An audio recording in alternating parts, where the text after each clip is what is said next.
Bring your own guitar, old buddy. Bring your old guitar. We'll talk and drink and laugh and sing, but bring your own guitar. Where you been, man? I've been out on the road like crazy. Probably busier than I've been in the last couple of years, just traveling and playing shows. What's going on? How come? Why are you so busy now? For some reason, at this time in my life, I'm getting booked a lot to do a lot of live performances for all different kinds of festivals and theaters, and just private engagements where I'm speaking and playing. And Everyone's heard that you and I are friends now, Yeah. and that's elevated your brand. Absolutely. And now you're the busiest man in show business. That's probably what it is. Ever since I come to Third and Lindsley, see you perform, go on my show and rave about it, and now everybody's And they're all booking showing it. up, and people are showing up actually, and they said, "I saw you because of Jason." There it is. And there it is. It does happen. So, but this has been a tremendously busy year for me, more than most. So, just kind of enjoying it, you know. Well, Making hay while I as can. you guys know, welcome to BYOG. Yes. Bring your own guitar. As Jeffrey Steele and myself, Jeffrey teaches me about music, and we explore the whole musical genre, and he's introducing me to all these different artists, and he's telling me everything about country music and songwriting, and that's why we do BYOG, and we're honored to have Andy Ross in studio Yeah. with us today with a brand and a beer and a musical philosophy that fits in with everything we're trying to promote here at BYOG, because you got the God-fearing, patriotic, national anthem singing, light beer, and you explain it better than I do, amazing Andy. story. Andy, the name of your beer, the theme behind your beer, the theme behind your whole brand, you do it better than I do. Hey, well, thanks, man. Happy to be here. It's a blessing to be here. Thank you both for having me in. Absolutely. And, I've been blessed to do a lot of things. I've turned a lot of passions of mine into business and success. And, the same story we're preaching with the beer and the brand, we were doing 10 and 20 and 30 years ago with, everything I've done. So, it's great to get out there. You got a good message and meet good people. And we're, again, happy to be here, man.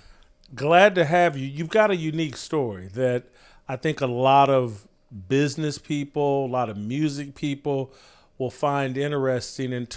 You started a brand and a business and then started a music career to promote your brand and business. Give us the emphasis. Yeah. Take us before the music. And a lot of people don't know that. I didn't start playing music, on a real level till I was 43 years old. But had you played earlier in your life? Played with. Right. Right. Hey everyone, be sure to visit and subscribe to the BYOG Bring Your Own Guitar YouTube channel. Join Jeffrey Steele and me as we welcome musical guests for unique interviews and performances you won't want to miss. But bring your own guitar. So I had a TV show. I had a passion for bow hunting, and I started making my own bows, and I loved to bow hunt. And I couldn't get anybody to shoot my bows that I was making and trying to sell because, Michael Waddell and Lee and Tiffany and all them, they're shooting Matthews and Hoyt and, these big brands. And so I just went on some hunts. I filmed my hunts. I got a cameraman. We edited up a DVD. And so every time I'd sell a bow, I'd put the DVD in a box and I would ship the DVD with the bow. Well, it landed on the desk of the Outdoor Channel, and the next thing I knew, I had my own TV show, which promoted the bow. The bow company took off as a result of it. But I started my own TV show called Maximum Archery World Tour. Went for a while too. Yeah, 10 years. Yeah, 10 years. We ran 10 years. And, it was really, in the beginning, just called Maximum Archery. And I started seeing this stuff, man. I started seeing the video games kids were playing. We're going back to 2005, 2008. 2010, and I'm seeing these video games. These X Games are coming out, right? They're doing crazy things with skateboards and bicycles and snowmobiles and motocross. And I'm thinking, why is a young kid going to want to watch me sitting in a tree going, "Hey, it's Tuesday. we're in Kansas. The wind's coming out of the west. You know, when they got that. Yeah, all that excitement, right? So I had this idea. I thought, well, let's change the show from Maximum Archery to Maximum Archery World Tour. And let's treat this like a tour. I'm not a touring musician, but every season I'm on a 7-month tour to make 23 episodes of TV. So we treated it like a tour, and we started filming the travel. We would see, we'd be going through an old town in, Colorado and see, Honey Blonde on tap. Like, hey, we got to go in there and play some darts and have a Honey Blonde and bring the cameras. Well, why not? And almost get in a bar fight and, getting in and out of towns and finding laundromats to do our laundry in. And, so we just filmed the travel and made it. It was like one of the first reality shows. Yeah. And so I thought, well, Maximum Archery World Tour. I took the date, the species, and the location that we were hunting, and I put it across the back of T-shirts, like Van Halen concert shirts. Oh, yeah, right. Journey Wow. concert Sure, shirts. yeah. Remember that? It sold out. Remember all those shirts? And so we just started treating it like a tour. And I thought to myself, well, I can play a little bit of music. I know my way a little bit around this. Why not create some original music since it's Maximum Archery World Tour? Right. I wrote Gotta Go Hunting Blues, Hunt Me Down, Buck of a Lifetime, Blood Trail on a Whitetail. And so I'm writing these hunting songs to use when the intro would start, the credits, in and out of commercials. And all it was like just writing some songs for the show. Here came iTunes. Here came file sharing. Here came other outdoor programs coming. Timing there. Yeah. That's pretty good timing. And other outdoor programs, other hunting shows said, hey, can we use some of your music on our show? And all of a sudden, boom, boom, boom. Then Nashville called. People called up, national touring artists called up. Hey, we love to bow hunt. We'd love to go on your show. And if you're ever in town, you want to write one, let's write one. I'm like, write one? Wow. That what a blessing that was, right? Cool. That's so Nashville. It is. And there's so many bow hunters in Nashville, like Neil Thrasher. There's a bunch of guys that love a bunch of them. shooting and that's so Nashville to say, let's write a song. Is there something about hunting though, and just being the quiet that it takes that it helps a songwriter? Where you're thinking out there. I think. Would you agree to that? I mean, I think so. You got that downtime, and also creating TV, creating music. The creativity part of making a show helps to be creative, to write music. But they just wanted to bow hunt. Honestly, there's a hey, do you want to write one? Was hunter songwriters here in Nashville. Yeah. It's huge. And a lot of them couldn't do it. Even Jeff Fisher reached out to me, the coach of the Titans. Wanted to come on the show, and I came to town and was on. We were just talking. I was on the sideline for the Monday Night Football when they played Peyton Manning and the Colts, and Hank Jr. saying the national anthem. Sure. I about got hit by that falcon that was flying around. I don't know what the hell that was all about. But I was sorry to see Jeff go, man. It killed my tickets. It killed my ability for Titans tickets. Yeah. But I wrote the music, and I took advantage. I came to town. I was not going to say no to that. And hold on, when you say came, where were you living? Where I was living in Kansas City. That's why I used to read your column growing up. I always read your column in Kansas City, and that's how I knew you. When someone said, "Do you know Jason Whitlock?" I'm like, "Well, of course I know Jason Whitlock. I read every column he put out growing up as a Chiefs fan." And I came to town, and I got to write with some artists, but I wrote with a band that I absolutely love and some of my best friends on the planet now, called the Davison Brothers Band. Wow. And they were being produced by Doug Grau. Yeah, well, Doug Grau put together Little Texas. He handled, worked with Travis Tritt. He was Warner Brothers Nashville. Yeah. Jeff Foxworthy produced the Blue Collar Comedy Tour. That's right. And so I write this song called Necky Red. With Necky Red. Necky Red. Yeah. Necky Red. I said something about somebody because I hear that. I want to hear it. Yeah. Necky Red. We got to get a chorus in that, man. I told Donnie Davison, I said, man, you're such a red, you're Necky Red or something like that. He said, what'd you say? I said, Necky Red. I said, let's write that. So I write this song, and I met him in Losers, is where I met the Davison brothers, where everybody meets everybody, it seems to be. And so we write the song, and he says, Chris Davison says to me, he goes, why don't you let Doug Grau take you into the studio and record it? And I'm like, well, why would Doug Grau, producer, awards, platinum records, come to the studio with me? They said, well, we wrote it with you. We'll come in and play on it. Let's, he's a great guy. And we went in and recorded Necky Red, and Doug looked over to me one day, and we were in the studio finishing up, and he goes, why don't we just make a record? He said, I'll put you with some writers. Let's just make a record. Yeah. And introduced me to Porter Howe because he handled Little Texas. Little Texas, yeah. Yeah.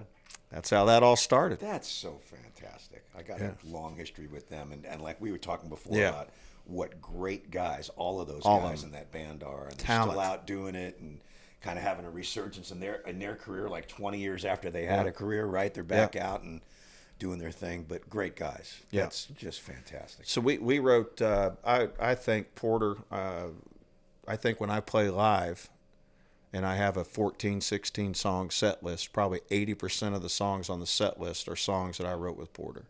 Most of the songs, 80, 90% of the songs I've written that have traction on radio and across the, the internet and streaming, I wrote with Porter. Yeah. He's been a real blessing to my That's music. so cool. And I thank him for it every day. I was going to say they're the only band that probably had they had 6 guys in the band and 2 of them were named Dwayne. Yeah, Dwayne O'Brien and Dwayne Probst. You don't find many Dwaynes. And- Dwayne Allman, maybe, right? Yeah, like maybe there we one, go. but not 2 in one band. And them 2 Dwaynes are about as different as you can And they're get, too. completely- And so when you decide, hey, I'm going to start singing, Yeah. do you go to a voice coach? Do you start? Oh, man. You just do what you do. I say this to myself as a compliment. I think I sing Andy Ross songs better good. than Like, anyone really else. good? Yeah. Yeah, but man, I'm not going to win at karaoke night. I'm just not going to win the contest. One of the great things about my music, and I think my life, my business, and everything. I mean, I know what I am and what I'm not, and fans love to have us out. We play all over. I mean, we got booked. We're headlining the 250th anniversary of the United States Army at Fort Campbell next week. Oh, that's now, how amazing. cool is that? That's And you don't get those amazing. gigs because you're not wanted. Yeah. But That's right. You're right. yeah, You're and right. I stay in my lane. And your lane and expertise seems to be branding. It's like your brand, Yeah. and that's all you're hyper focused on. Is that all musicians, or is that, Well, he just said something that I touched on. I think last time we talked together, you and me. You said you sing Andy Ross songs better than anybody. I'm good at them. And my dad, when I was first starting to get into country music, my dad and my mom used to come out and see me sing, and I got really good at singing Merle Haggard songs. Yeah. Really good. Yeah. And my dad would come by dancing with my mom, and they danced by, and my dad would just put his thumb up. He'd go, "Sounds great, son." Yeah. And then he'd come around the second time, and he goes, "You're only ever going to be the second best Merle Haggard." That's But true. that's such a, like, to people out there, especially young kids coming up. Yeah. What an important thing to hear that you know that, and I think that plays into the branding and everything. Like, sing the best Andy Ross song that you can. And right? I've Like, tried, you can imagine with somebody like Porter helping you. I've tried to write some top 40 country songs. Yeah, and like what they do, but it you don't work. And then you do what you do. Yeah, I got to stay in my lane, and I'm just thankful I have a lane. Do you think that speaks to the branding of everything you've been able to do with the rest of your Well, stuff? it's stronger than that. So to continue on the story, so I have the hunting show. Yeah. I'm doing music. Mm-hmm. I'm getting asked to play a lot of music. I can't really take advantage of the playing opportunities and still film the show. So after 10 years, I decided that the girls were prettier at the concerts than they were, most hunting camps. So I decided I'm going to do this music thing. And not really knowing what I was, getting into.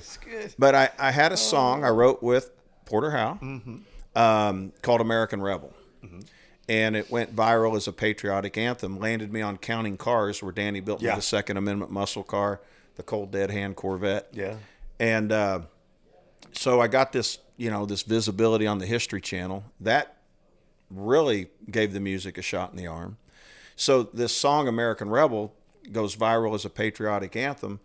And I'm with Doug Grau. Doug's been with me ever since, right? Wow. And I have a friend who's an entrepreneur named Corey Lambrick, and he's a big-time entrepreneur. Mm-hmm. And I was with him in Arizona, and I played him the rough cut to American Rebel. And he said, "Andy," he said, "that's a brand." He said, American Rebel is a brand. It's America's patriotic brand. He said, that song's the mission statement for the brand, and that's a brand. And I said, Doug and I were just talking because we were talking about how we made money when we sold CDs, and we made money when people would download from iTunes. But this streaming thing that's starting to happen doesn't have the same revenue model. Even though more people, by far, hundreds of times more people are listening to the music, but the revenue's way down. And we were talking about, me and Doug were talking about, trying to monetize the music. Well, we introduced American Rebel. We introduced a line of concealed carry clothing, backpacks, coats, jackets. We moved into gun safes. We're one of the largest manufacturers of gun safes, in the market. And I always said, I want, American Rebel is America's patriotic brand. They would say, well, you're a gun safe company. I said, no, we're America's patriotic brand. I want to see American Rebel beer. I want to see American Rebel tools. I want to see American Rebel motor oil. I want to see American Rebel pool cues. I want Susie to go up to Mom and say, Mom, what's Dad want for Father's Day? And she says, honey, he wants anything with American Rebel on it. So we got around to introducing the beer, American Rebel Light. Took advantage of a opportunity that another major beer brand kind of left a hole in the market. And we jumped right in that space and introduced America's patriotic, God-fearing, Constitution-loving, national anthem-singing, stand your ground beer. And just to add to this great American success story of chasing the American dream, as of February of 22, we're a publicly traded company on NASDAQ. Wow. So I'm actually, I go to rock and roll camp on the weekends, and then I come back during the week, and I'm actually the CEO of a NASDAQ public company. Wow. That's so pretty amazing. Let's go all the way back to, did you grow up in the Kansas City area? Born and raised in Chanute, Kansas. Chanute, Kansas. Till I was Isn't there about- Air Force Base there or something? Or Chanute, Kansas? No, when I grew up there wasn't much there, about 8,000 people. All right, so that sounds pretty modest. It doesn't sound like you probably weren't on Harvard's recruiting list or anything like that. Did you ever imagine? Man, I'll tell you, man, I used to run from this, but I don't run from anything in my past anymore. I mean, I was a handful. I was in trouble. I was in a little bit of trouble growing up. I didn't finish high school, let alone go to college, let alone go to Harvard. So I was out of school my junior year of high school. What kind of trouble? Well, mainly I just didn't go very much. Sounds like me. Sounds like me. I just didn't. I don't know. It just, I got in some trouble in school, and I ended up in military school. I went to Wentworth Military Academy for a couple of years in Lexington, Missouri. Yep. And came out of there. And then when I moved to Kansas City, the schools in Kansas City were going to make me repeat like my junior year or something, and I just went and got my GED. And it's everybody asked me, if you had it to do over again, would you do it different? And I'm like, well, I wouldn't want to. If it wouldn't change where I've ended up, the answer is yes. I would treat school a lot different. If I knew what I knew today, I would have taken every one of them nerd band classes they taught. I would have taken vocal music. I would have went into the marching band if it would have helped me musically. Yeah. I didn't take any of those classes in school, and they're free. They're all free. I guarantee you, the Little Texas guys, they took all those classes. Sure. They took all those band classes. Mm-hmm. So are there people in Chanute that maybe you hear from, I don't know, Facebook? Every day. That they're like, Andy Ross? Every day. Publicly traded company, CEO? Yeah. Andy Ross? You never came to 8th grade class. What do you... I hear from them and see them every day. We just played last weekend. We just played Bristol Motor Speedway. Wow. And they interviewed me at the race, and I play a lot of races. I played the Coca-Cola 600 Memorial Weekend, the NASCAR race. And they see it on TV, and they call. And a lot of them reach out to me. It seems to be like my Chanute friends and people I know from Chanute. I think Facebook Messenger is their medium of choice to reach out to me, which is the one I'm on the least, right? So I go look at it about once a month, and I got 87 messages, and 15 of them are from people from Chanute. Andy, we did time together in the Juvenile Detention Center. Do you remember me? No, we probably did some time together in Mr. Dillman's office, though. I guarantee you that. Woo!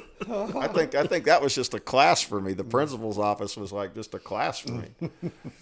I got one time. I got in school suspended. They're like, why why out of school suspend him? He don't want to be here anyway. Let's in school suspend him. And I had to go like sit in this closet all day for 3 days. And they had my books, my closet, and just sitting in this little room. They thought, don't send him home. So when did you figure out, like, hey, this is what I want to do? Because it sounds like as a young person, you kind of didn't know what you want to do other than mischief. When did you figure? Yeah, but I always, a lot of people that, and you'll know a lot of kids like this, and we may feel this in the room. A lot of people will say, and I'm not saying this about myself, but a lot of people will say, well, school just bored him. His mind's going too fast. He's too creative. He's down the road, and school was just boring for him. And that may or may not be. I don't know.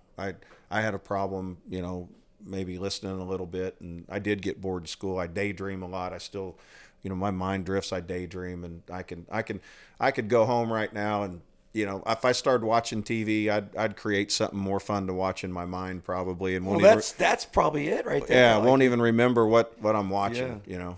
I have a hard time reading. I mean, I can read, but I can't. You give me a book, and I could like start to read the half page, and you'd ask me what I read, and I'm like, well, I don't know. I was thinking about next weekend. Something while I was reading. I was only reading it because you made me. I was thinking about something else. So it's that's so great. I give this analogy like I would have fun building a doghouse right now. If you gave me a piece of paper, I'd draw the plans and get the stuff. And if you wanted to go, cook something in the kitchen, go make something, right? I'd have fun. I'd have fun writing a song. I'd have fun shooting a video. But if you think about it, you're just creating. If I build a doghouse, what do I need? A hammer. I need nails, some shingles. You have certain. If I'm gonna build a song, I'm gonna need a melody. We're gonna need some lyrics. We're gonna need a beat. If we're gonna go in the kitchen, we're gonna need some flour. We're gonna need some eggs. At the end of the day, you're just putting something together. Yep. The doghouse may not turn out good, and we may throw it on the fire, and we've written a lot of songs that probably ended up in the trash can. Yep. They don't all turn out, but it's still building something. And the fun of doing it. It's the creativity of doing it, yeah. Don't forget to check out and hit that subscribe button for the BYOG Bring Your Own Guitar YouTube channel. Jeffrey Steele and I are hosting awesome musical guests with one-of-a-kind interviews and performances. Trust me, you're going to love it. Bring your own guitar. And so now you're trying to build this everything for men, patriotic men brand. You've made it this far. I'm trying to think, what would be the analogy or what brand is similar? And it doesn't have to be in the male lane, but just I love your vision of just like men. If your dad wants something for Father's Day, make it American Rebel. And we're going to do a Rebel girl line too. We're not leaving the girls out. We just haven't got there yet. I've been told that one of the big trending things in beverage is wine in cans. That girls want to throw a can of wine in the cooler and go to the lake and go to the cookout or the tailgate, just like men. Yeah. But they like to drink wine, but they don't really want to take a big glass bottle. And I guess there's a couple companies that have put a wine. There's all kinds of opportunities out there. And I'm not dead set in being in beverage either. We do gun safes, we do concealed carry, backpacks, coats, jackets. I'd like to do grills. I'd like to do a lot of things. But what we're doing right now is all working. The safe thing is kind of strange because we make real high end safes. We don't make the safes you would find at Walmart. Our safes are $3,000 to $20,000. They're fire rated, really nice 2-stage automotive paint. Have a factory in Provo, Utah. But they're not the easiest thing. Like if you said, hey, you're my friend. Hey, can you hook me up with a safe? I'd be like, man, I'd just soon give you the money and let you go buy one. I mean, golly, hook you up with how do you ship one safe? First of all, they're going to put it in a truck, and it's going to get moved to this truck and this truck. It's going to get hit with the forklift. It's going to get damaged. The freight's going to cost as much as the safe anyway. So I have a hard time hooking you up. I mean, we sell safes to big stores, sporting goods stores. Yeah.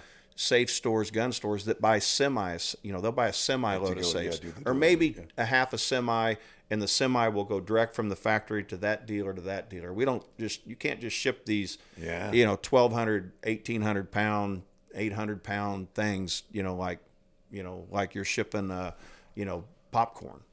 So safes, it's been a good business for us, but it doesn't move as fast as the brand. The brand's more powerful than the safes, Right. than the line. Right. So we're like, we need something that appeals to everybody. I mean, I joke, but I'd love to be selling popcorn, cotton candy. That's why I love the Black Rifle Coffee guys. That was brilliant coffee. You can ship it by the pallet. You can ship it UPS. You could ship a small bag of it. I can't ship a safe like that. You can't ship just one little thing. And So we're trying to get into things that that we can feed out into the market because the brand is really strong. Yeah, the brand is really strong. it's fantastic. All wrapped in music. Yeah, all came from a song. Tell me that you've got obviously the Andy Ross deal and your music only you can do. What are your musical influences? Who influence may be the wrong word but your favorite artist. What do you like listening to? Well, first I have a brother that's 6 years older than me and a sister 6.5 and a sister that's 5 years older than me.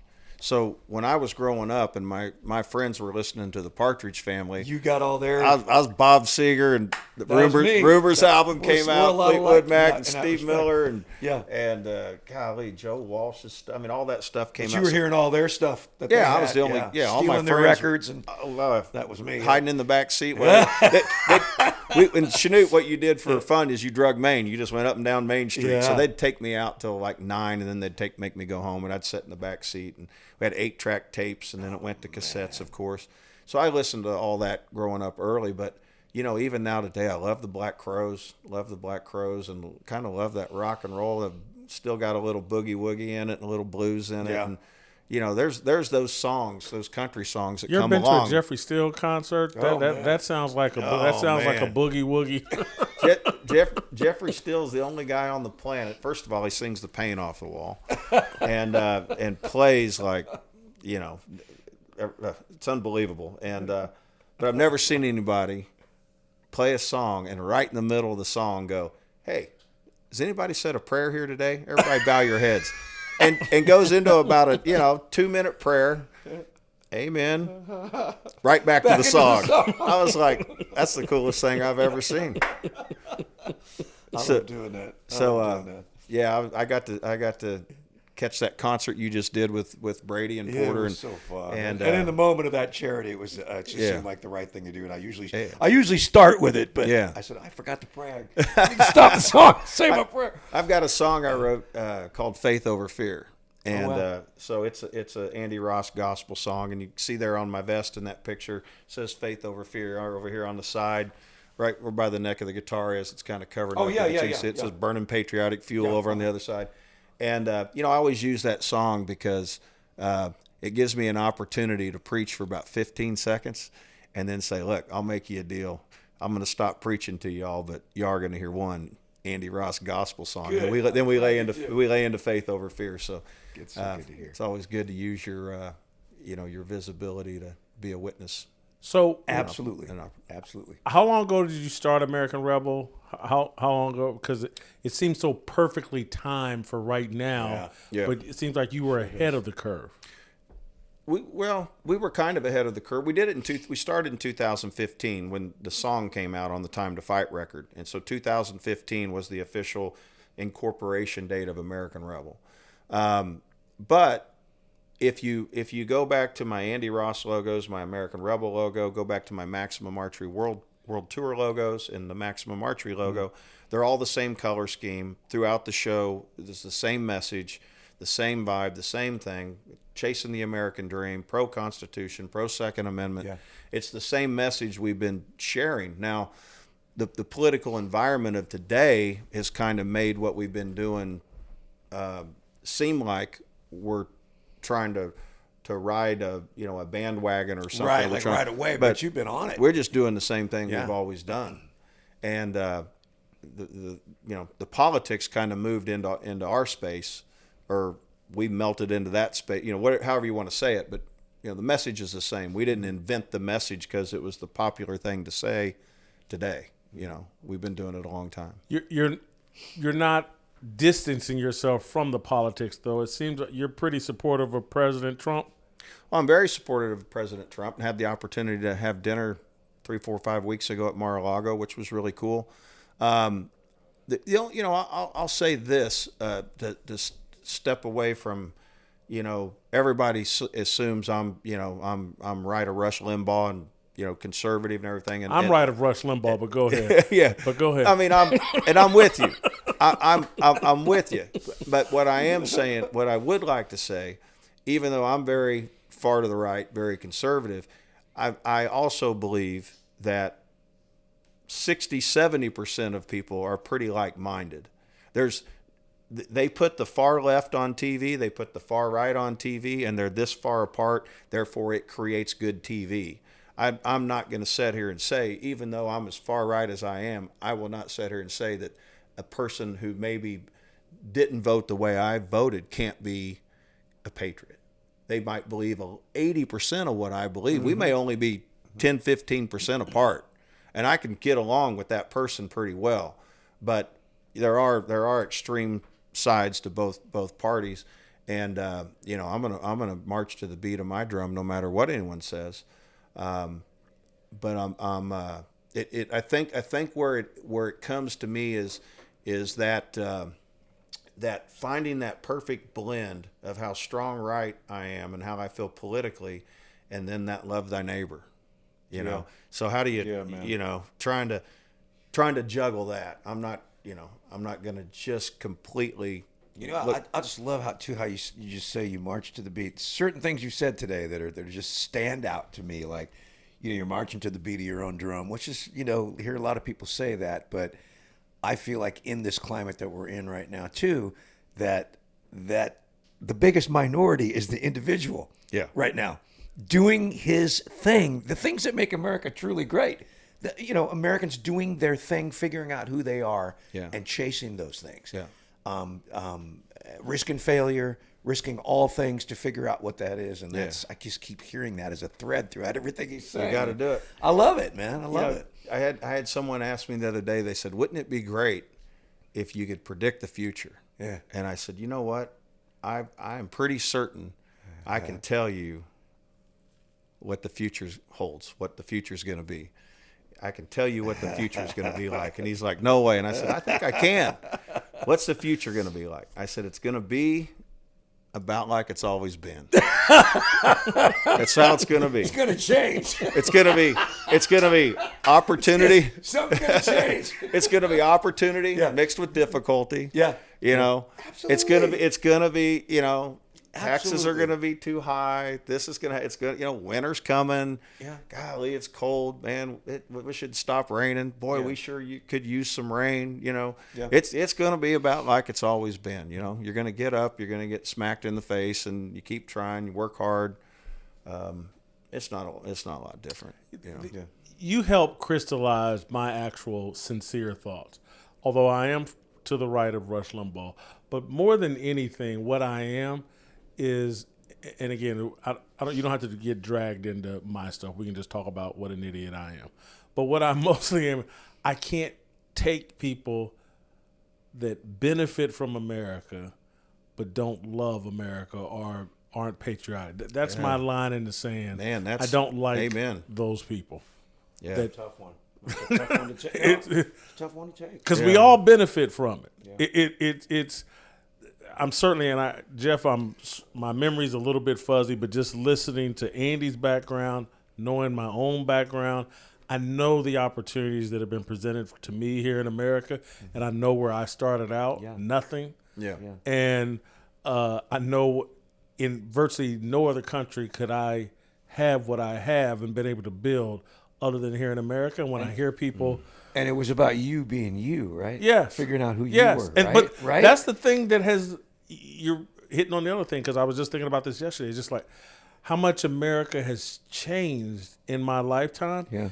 And it's there was a way I went about being a man that they've made out of style or seem to be trying to make out of style. Yeah. And that's what frustrates me more. And so when I listen to music, that's why I keep leaning more and more into country.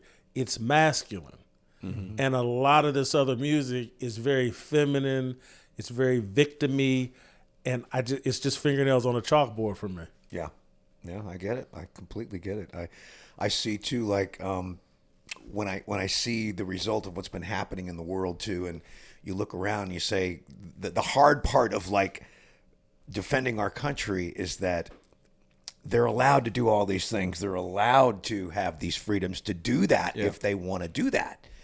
And I think that must be the hardest part of anybody who's ever had to serve, or you know what I mean, in that respect, where they you know you're fighting for the freedom of that nation, which means that anything goes, and you're fighting for all the bad stuff too. But that's part of the thing. But it gets, for me, it just gets back to you. The whole thread of everything you've said today gets back to who you are and what you've had to do, and how you found who you are just by walking crooked, walking straight, tripping and tripping and stumbling, flying high, and that's what it's all about. And you run into good people. I mean, I wouldn't be where I am if it wasn't for meeting Doug Grau. I certainly wouldn't be where I am if it wasn't for Corey Lambrick. Yeah. He runs the business of running the business. He's got, you know, so much public company DNA, and he saw something in me and wants me out front. He always says we're not getting our money's worth out of you unless you're on the road. Because when you're on the road, good things happen. We meet people, we meet opportunities, all these things happen. Yeah. He's like, where are you going this week? Yeah. And they don't care where I go or what I do. I mean, they just want me out, you know, being the brand and helping create the products and the design, the look, the feel. And Corey, you know, really does run the back end of the business. I always say he runs the business of doing the business. And so I've got a lot of people have stepped in my way. It's like my band. I mean, we kill it out there, but it's Jamie Lee Thurston, Doug Cahan, Cliff Thompson, Mark Sutton. I mean, I got some players. I got players in my band that so good to see a lot of them. They're all friends of mine. They're guys that a lot of people that especially when I was really new to music and stuff, don't have the opportunity to play with. Yeah. But Doug Grau, right? Porter Howe, right? Yeah. They took the project on. They started, you know, actually my guitar player for many years, Jamie Lee Thurston, who's out here today, you know, he came to me from Porter. Him and Porter write a lot together, and they've played a lot of things together, done a lot of things in music together. So I mean, I had this great band that was, you know, kind of picked and put together that far exceeded my music ability. Yeah. I'd like to think over the years I've caught up a little bit. But, don't you think too that this is kind of a random question, but that alone as a musician now, because you're a musician too and a songwriter, but having those guys around you makes your creative thing. Oh yeah, it makes you want. It's like being a fighter in the ring. Like you want to stay on. You know what I mean? You don't want that level to drop. You want your level to stay up because you're playing with guys that are just fantastic. Yeah, that just know their way around it. And I know that's always been one of my things, like to keep myself surrounded with amazing musicians that can smoke me off the stage. That's why I like to eat at good restaurants that can serve me food at my level. That's kind of my deal with restaurant. But you know, we got a saying where I grew up: don't talk about it, be about it. You keep talking about how great the band is, and this and that. You guys gonna play some music here or what? Man, I'd love to play some. Let's go. Awesome. Let's hear the music. BYOG. Count it up, Doug. Or Jamie.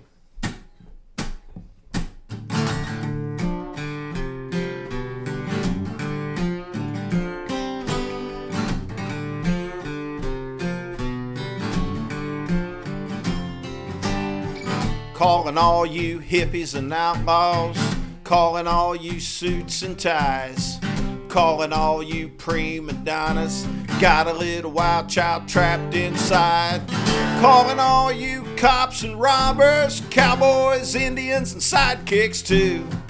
Hey y'all, do me a favor, man. Cut loose, everybody's got a little rebel in them. Come on everybody, holler, it's alright. Everybody's got a little devil in them. Help me raise a little rebel hell tonight. Oh yeah.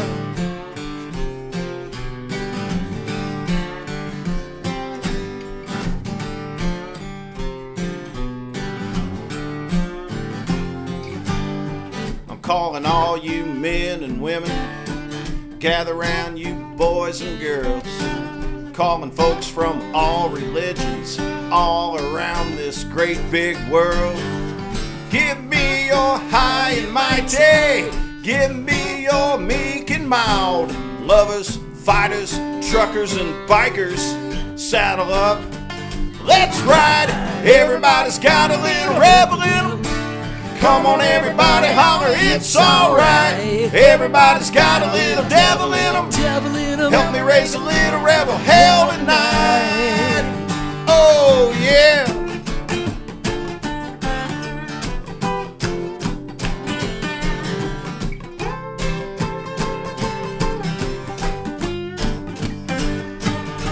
No matter what you're tired of, stand up. If you're done with the bullshit, scream, yeah! Everybody's got a little rebel in them. Come on, everybody, holler, it's alright. Everybody's got a little devil in them. Help me raise a little rebel hell tonight. Everybody's got a little rebel in them. Come on, everybody, it's alright. Everybody's got a little devil in them. Help me raise a little rebel hell tonight. Everybody's got a little rebel in them.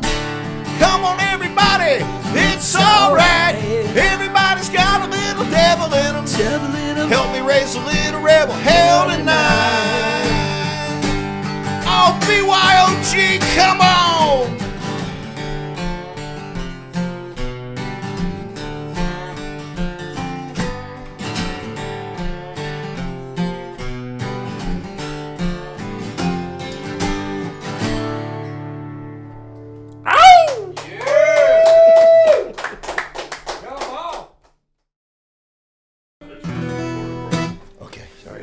So, you know, a lot of people, including myself, have written songs about the flag.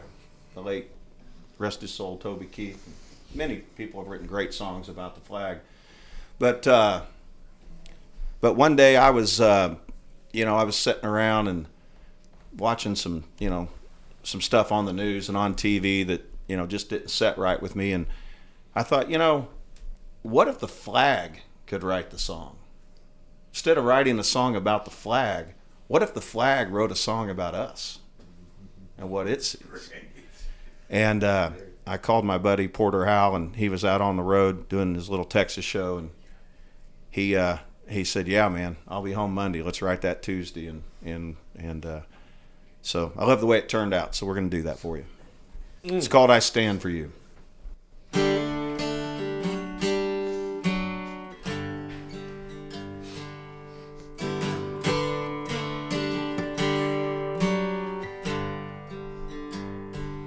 I fly high above this courthouse lawn, red, white, and blue. I stand for you. And from up here I've seen it all, good and bad times too. I stand for you. And I've seen first kisses, desperate wishes, beauty queens and old sons of bitches, counting their blessings, living where they do. I've seen this town in trouble, fights and struggles. You all pull together and help one another. There ain't nothing that you can't get through. It's what we do. You stand for me, I stand for you.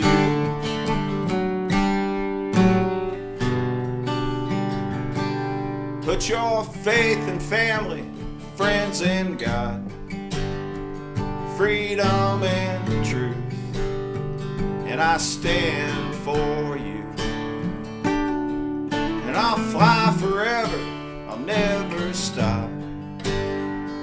I love the view,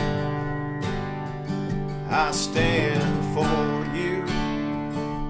And I've seen first kisses, desperate wishes, beauty queens and old sons of bitches, counting their blessings, living where they do. And I've seen this town in trouble, fights and struggles. You all pull together and help one another. There ain't nothing that you can't get through. what we do. You stand for me, I stand for you.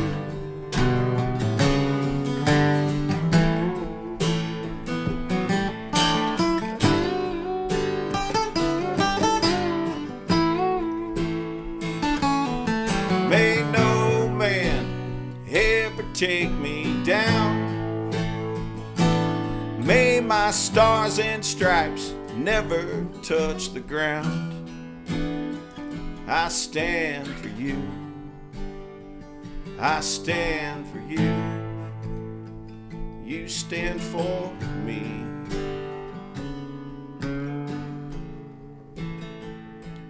I fly high above this courthouse lawn, red, white, and blue. I stand for you. That's a great song. Wow. How long ago did you write that? Coming up on a year. That's powerful. That's good. Yeah. That's good. So it'll if someone else comes along and cuts it, it'll probably get the wind behind it needs. But I'm honored to have wrote it, and it really goes over well every time we play live for sure. Yeah, that's a great song. Mm. Thank you guys. You bet. It's Thank been you. fun, man. Appreciate you guys coming over. Let's do it again. Awesome. We will. Tomorrow. Too much fun. Bring your own guitar, old buddy. Bring your old guitar. We'll talk and drink and laugh and sing, but bring your own guitar.